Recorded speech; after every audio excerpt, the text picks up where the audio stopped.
Hi friends, welcome to எஸ்மா சமையல். இன்றைக்கி நம்ம பார்க்க போகிற ரெசிபி என்னன்னா, ஸ்ப்ரிங் ஆனியனை வச்சுட்டு சூப்பரான ஒரு பொரியல் தாங்க பார்க்க போகிறோம். இது சாப்பிட்றதுக்கு ரொம்ப ரொம்ப டேஸ்ட்டாகவும் கமன்னு வாசமாகவும் இருக்கும். எப்போல்லாம் உங்களுக்கு ஸ்ப்ரிங் ஆனியன் கிடைக்குதோ அப்போல்லாம் நீங்கள் கண்டிப்பாக இந்த மாதிரி செஞ்சு சாப்பிட்டு பாருங்கள். ரொம்ப ரொம்ப டேஸ்ட்டாக இருக்கும். அது எப்படி செய்யலான்னு பார்க்குறதுக்கு முன்னாடி நீங்கள் இது வரைக்கும் நம்மளோட சேனலை சப்ஸ்கிரைப் பண்ணலைன்னா ப்ளீஸ் சப்ஸ்கிரைப் பண்ணிக்கோங்க. இப்போது ஸ்ப்ரிங் ஆனியன் ஒரு 2 கத்த அளவுக்கு எடுத்து வச்சுக்கலாம். இதை நல்லா கழுவி சுத்தம் பண்ணி எடுத்து வச்சுருக்கேங்க. பாருங்கள், இந்த மாதிரி நல்லா பொடி பொடியாக கட் பண்ணி எடுத்துக்கலாம். தண்ணி கொஞ்சம் கூட இல்லாமல் பார்த்துக்கோங்க. இப்போது கடாயில் தாளிக்கிறதுக்காக கொஞ்சமாக ஆயில் விட்டுக்கலாம். ஆயில் நல்லா காஞ்சி வந்ததுக்கு அப்புறமா நம்ம கட் பண்ணி வச்ச ஸ்ப்ரிங் ஆனியனை இதெல்லாம் சேர்த்துக்கலாம். நம்ம இதுக்கு வெங்காயமோ தாளிப்புக்கு கடுகோ எதுவுமே சேர்த்த தேவையில்லை. டைரெக்டாக நம்ம கட் பண்ணி வச்ச வெங்காயத்தால் இதில் சேர்த்துட்டு நல்லா அடுப்பை மீடியம் ஃப்ளேமில் வச்சு வதக்கி விட்டுக்கலாம். நமக்கு வெங்காயத்தால் போடும்போது நிறையா தெரிஞ்சாலும் வதங்க நல்லா சுருண்டு கம்மியாக வர ஆரம்பிக்கும். பாருங்கள், இப்போ நம்ம ஒரு 2 நிமிஷத்துலேயே வெங்காயத்தால் எந்த அளவுக்கு நல்லா சுருண்டு வர ஆரம்பிக்குதுன்னு. இது ஒரு 3லேருந்து 5 நிமிஷத்துக்குள்ளவே நல்லா சுருண்டு வர ஆரம்பிக்கும். இப்போ நம்ம இதை தட்டு போட்டு நல்லா மூடி வச்சுட்டு ஒரு 5 மினிட்ஸ் மட்டும் விட்டுடலாம். இப்போ 5 மினிட்ஸ் கழித்து ஓப்பன் பண்ணி பார்த்தீங்கன்னா நமக்கு வெங்காயத்தாள்லேருந்து தண்ணி விட்டுருக்கும். அதனால் நம்ம தண்ணி எதுவுமே விட தேவையில்லை. நம்ம அப்படியே எண்ணெயில் போட்டு வதக்கினாவே அதுவே தண்ணி விட்டு வெந்துடும்.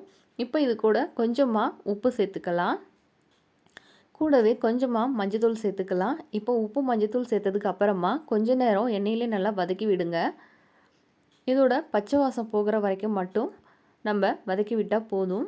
இப்போது இது கூட சேர்த்துறதுக்காக பெப்பர் பவுடர் 1 ஸ்பூன், கறி மசால் தூள் 1 ஸ்பூன், கொத்தமல்லி தூள் 1 ஸ்பூன் எடுத்திருக்கேன். நீங்கள் கறி மசாலாக்கு பதிலாக கரம் மசாலா கூட சேர்த்துக்கலாம். இப்போ நம்ம எடுத்து வச்ச மசாலா ஐட்டம்ஸை நல்லா இந்த மாதிரி வெங்காயத்தாள் நமக்கு வெந்து வந்ததுக்கு அப்புறமா சேர்த்துக்கலாம். இப்போ நம்ம எடுத்து வச்ச மசாலா பொருட்களை வெங்காயத்தாளோடு சேர்த்துட்டோம்.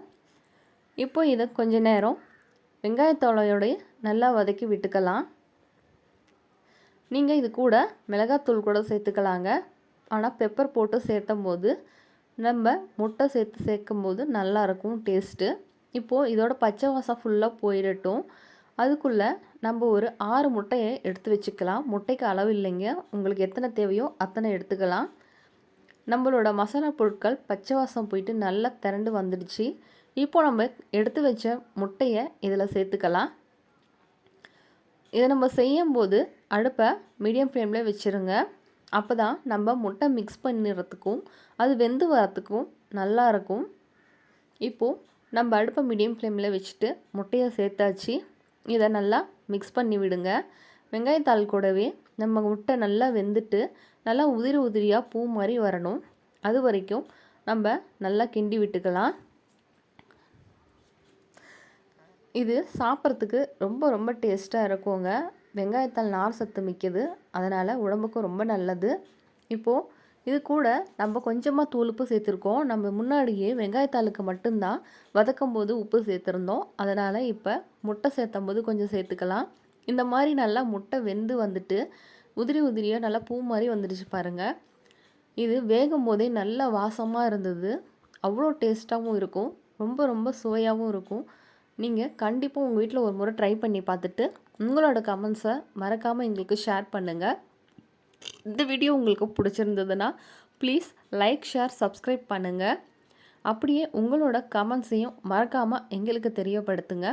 உங்களோட ஒவ்வொரு கமெண்ட்ஸுமே எனக்கு ஒரு மோட்டிவேஷன். கண்டிப்பாக கமெண்ட் பண்ணிவிட்டு சப்ஸ்கிரைப் பண்ணிக்கோங்க. தேங்க்ஸ் ஃபார் வாட்சிங்.